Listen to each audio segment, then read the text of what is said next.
Good morning students. कैसे हैं आप लोग? आज हम कंटिन्यू करेंगे अपने जो लास्ट लेसन जो हमने शुरू किया था अपने लास्ट सेशन में, स्टॉक एक्सचेंज। बराबर है। स्टॉक एक्सचेंज के बारे में हमने डिस्कशन किया था उस लास्ट सेशन में। एंड हमने चैप्टर का स्टार्टिंग देखा, उसमें हमने देखा what are the functions of stock exchange, what are the organisation committee वगैरह। फिर उसमें दो आंसर और थे, बीएससी और एनएससी। बराबर है, हमने वो भी देखा था। So till 12.3 we have completed। आज हम आगे कंटिन्यू करेंगे and we'll see that important terms related to stock exchange. Fine.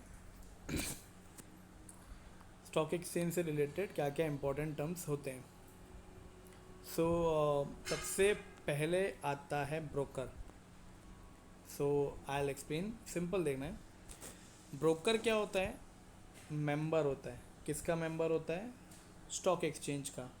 उसके पास लाइसेंस होता है स्टॉक एक्सचेंज से टू बाय और sell shares on behalf of its client. अभी क्लाइंट कौन होएगा? मैं या तो आप, सपोज लो। And he is an agent between the investor and jobber. किसके बीच में एजेंट है वो? इन्वेस्टर और जॉबर।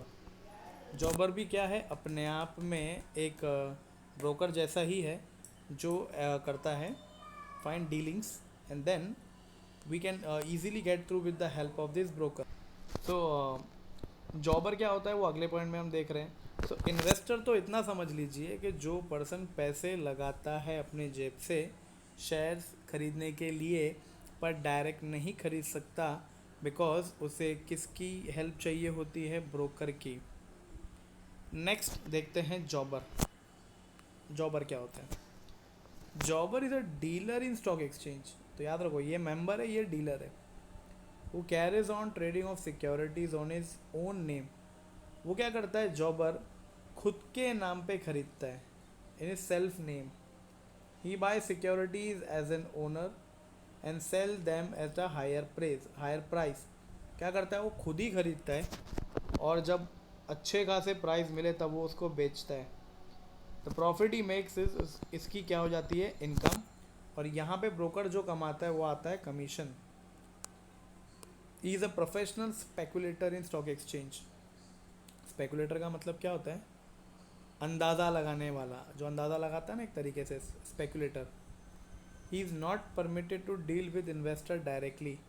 ये इन्वेस्टर से डायरेक्टली डील नहीं कर सकता। मतलब कैसा होता है? एक लिंक है, एक तरफ इन्वेस्टर है, देखिए ऐसा कुछ है, एक तरफ इन्वेस्टर, बीच में आता है ये ब्रोकर, फाइन, और एक है ये जॉबर। जॉबर डायरेक्टली इन्वेस्टर से काम नहीं करा सकता। जॉबर और इन्वेस्टर के बीच में कौन होता है? ब्रोकर। बराबर है। So I think you got it this.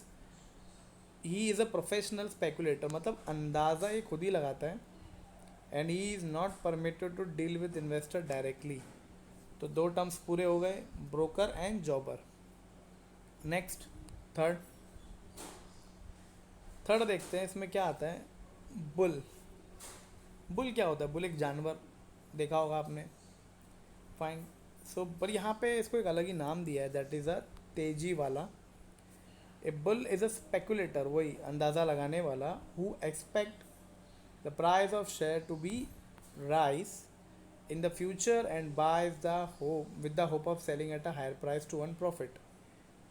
मतलब इसमें क्या होता है कि कोई जो बुल है वो शेयर्स खरीद लेता है और ऐसी उम्मीद लगाता है कि फ्यूचर में इसके प्राइस बढ़ेंगे। His news are optimistic. Bull's action leads to higher price for securities as there is excess of purchase over sales। इसमें क्या होता है? लेकिन परचेज ज़्यादा होता है, सेल्स कम होता है। Got it? So we have completed 3 points। Bull, you got it. Now next is bear, that is मंदी वाला। मंदी वाला कौन होता है? अभी क्या करता है मंदी वाला? Let's see. A bear is a speculator who expect fall in price of a security Hence, he sells his security at a prevailing price to avoid loss and expects further fall in price. Bear's action leads to lowering the price of security as there is an excess of sales over purchase.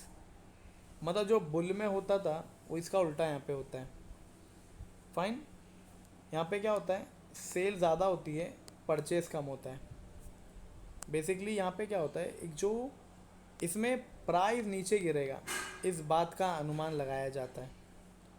And he knows that bears, अभी देखो दो प्रकार के अलग अलग, ऐसे तो देखा जाए शेयर मार्केट में अलग अलग काइंड के लोग होते हैं जो अलग अलग तरीके से डीलिंग करवाते हैं. तो बुल एंड बेयर तो ये दो कंसेप्ट हैं. नेक्स्ट फिफ्थ पॉइंट देखते हैं क्या कहता है. This is called as a stag. Stag वो टाइप का मेंबर होता है जो नवी इशू की गई सिक्योरिटी कहाँ से खरीद के लाता है, प्राइमरी मार्केट से. अब प्राइमरी मार्केट मतलब क्या होता है, डायरेक्ट कंपनी से लाता है. कहाँ से लाता है, डायरेक्ट कंपनी से लाता है. And sells them at a higher price when securities are listed on stock exchange. अगर किसी कंपनी का नाम उस स्टॉक एक्सचेंज में लिस्टेड है देन डेफिनेटली वहाँ पे वो हायर प्राइस में क्या करेगा, उसको बेचेगा. Okay. Then next is lame duck. So I hope so you got this tag also. Stag वो टाइप का मेंबर होता है जो नवी सिक्योरिटी खरीदता है प्राइमरी मार्केट से और ज़्यादा ऊंचे भाव पे बेचता है उनको जिनका लिस्टेड कहाँ हुआ है, स्टॉक एक्सचेंज में. Okay. Next the lame duck. Lame duck क्या होता है, ये नया टर्म है, इसके पहले बुक्स में नहीं था, अब आया ये. Lame duck is a bear broker. Bear मतलब जो पहले से बताया था, अभी आया, price lower, whose expectation have gone wrong and makes a loss in his dealing. In other words, he had expected the price of securities to fall, but instead the price have gone up. मतलब उसने सोचा था कि price नीचे गिरेगा, but ऐसा हुआ नहीं, प्राइस अचानक से थोड़ा ऊपर आ गया. बराबर है. ये वो टाइप का ब्रोकर है जिसको, मतलब वो टाइप का मेंबर है जिसको पहले से एक अलग ही कंसेप्ट चलता है दिमाग में कि मेरे प्राइस नीचे गिरेंगे, मेरे शेयर्स के प्राइस नीचे आने वाले हैं. बराबर है. सो पर क्या कर देता है वो वेट करता है कि शायद थोड़े प्राइस बढ़ जाए एंड मोमेंट पे बेचने के पहला. The next is wolves. Wolves क्या होता है अभी ये. A wolf is a broker who is a smart speculator. ये बहुत ही खास शातिर होता है. ही इज़ टू क्विक जज the trends in the market and trades quickly, thereby making profit. Okay, just a moment. So Wolf is a broker, smart speculator. He is a quick judge the trends in the market and trades quickly, thereby making profit. क्या करता है वो, बहुत ही smart है, market को बराबर जज करता है और जहाँ भी उसको प्रॉफिट लगे वो वहीं पे जाके ट्रेडिंग करेगा. ये बहुत ही स्मार्टेस्ट लोग होते हैं शेयर मार्केट के अंदर, जो इनका स्पेकुलेशन लेवल बहुत ऊंचा रहता है. बराबर ना, हर कोई इसको नहीं कर पाएगा. So these are some of the smartest people in the stock exchange जो ये काम कर सकते हैं बहुत ही आसानी से.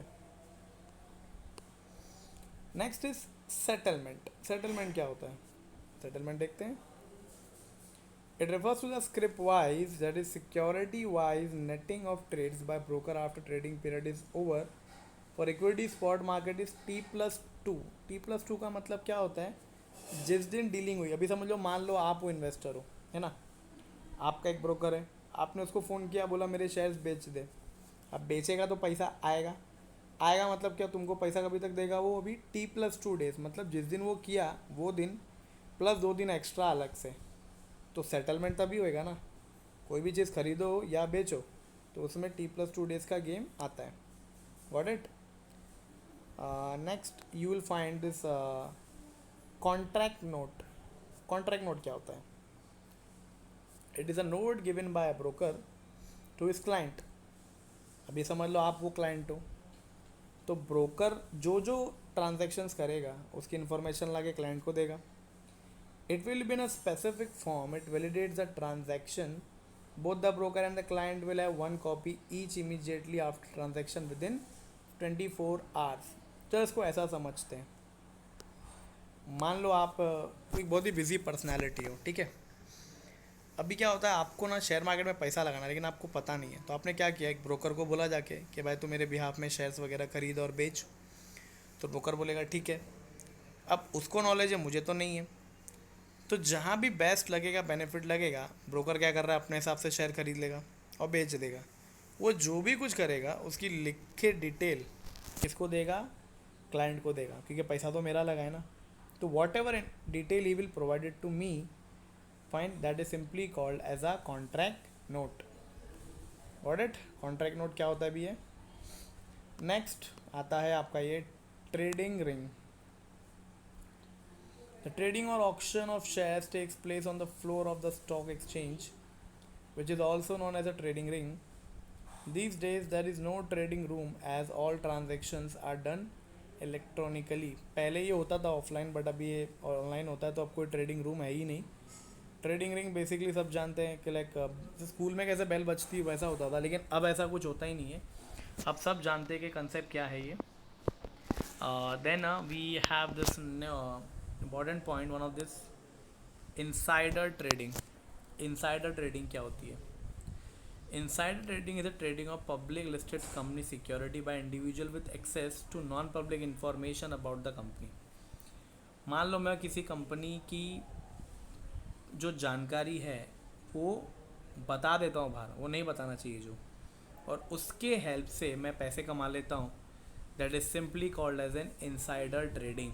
मतलब एक धोखा देना, कंपनी के फ्रॉड करना, कंपनी की जो बातें हैं जो नहीं बतानी चाहिए वो बाहर जाके बता देना और उस पर पैसे कमाना, इसको हम लोग बोलते हैं इनसाइडर ट्रेडिंग।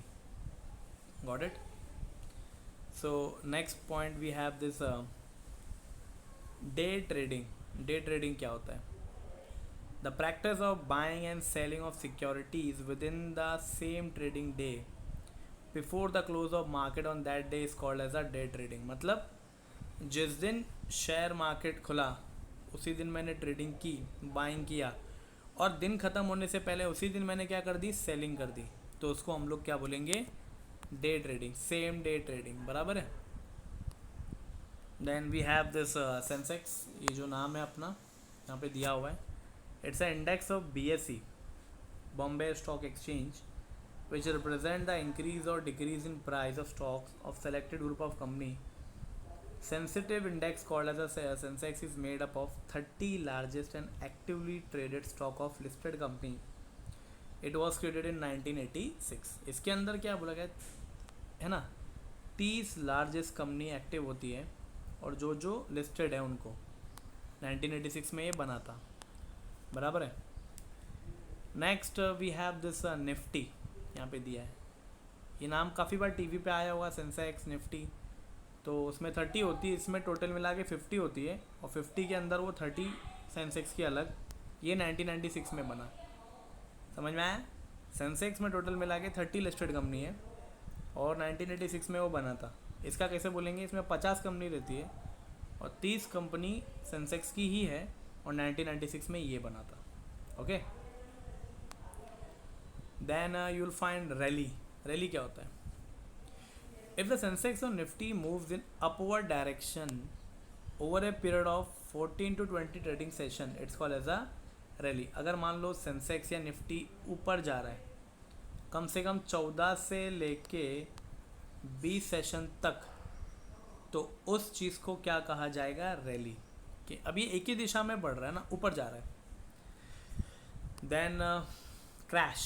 क्रैश मतलब कुछ negative, we can say if the Sensex और Nifty moves in downward direction it is called as crash, bears are active during this period. मतलब देखो क्रैश मतलब क्या हो रहा है, पूरा मामला नीचे आ रहा है, तो बियर्स इसी से कनेक्टेड है, that's a bear. Got it? Market capitalisation, it is the total value of company outstanding shares multiplied by its current market price. It indicates the worth of the company. Market capitalization simple पता है कि जो उनके shares हैं उसके price जो है वो मल्टीप्लाई होते गए। So it indicates the worth of the company. इसमें बताता है कि कंपनी का वैल्यू क्या है, फाइन, इनका क्या लेवल आ चुका है, ये पता चलता है इससे। And then we have this last one is a stop loss. It's an instruction or order given by an investor to the broker to buy or sell a security when it reaches a certain price। मतलब क्या होता है, एक level आता है कि जब broker को इन्वेस्टर बोलता है कि भाई अब तू मत, अभी रुक जा, अभी काम कर, इस शेयर को बेच दे।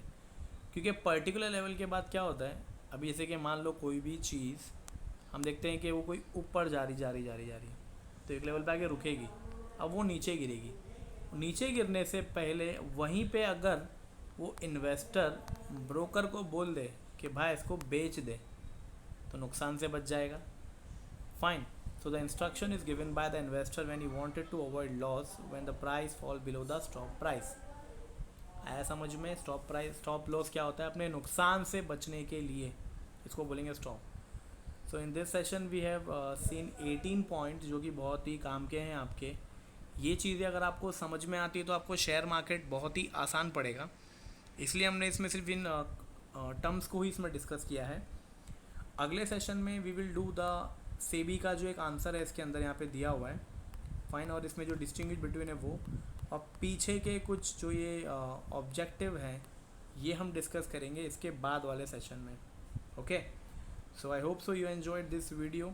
आई एक्सपेक्ट दैट कि आप इस वीडियो को अच्छे से देखें, फाइन, बिकॉज बहुत ही आसान सी चीज़ है, आपको समझ में आएगी और ये बहुत ज़रूरी भी है। इन फ्यूचर ये आपको बहुत डेफिनेटली काम में देगी। Okay, till then stay tuned.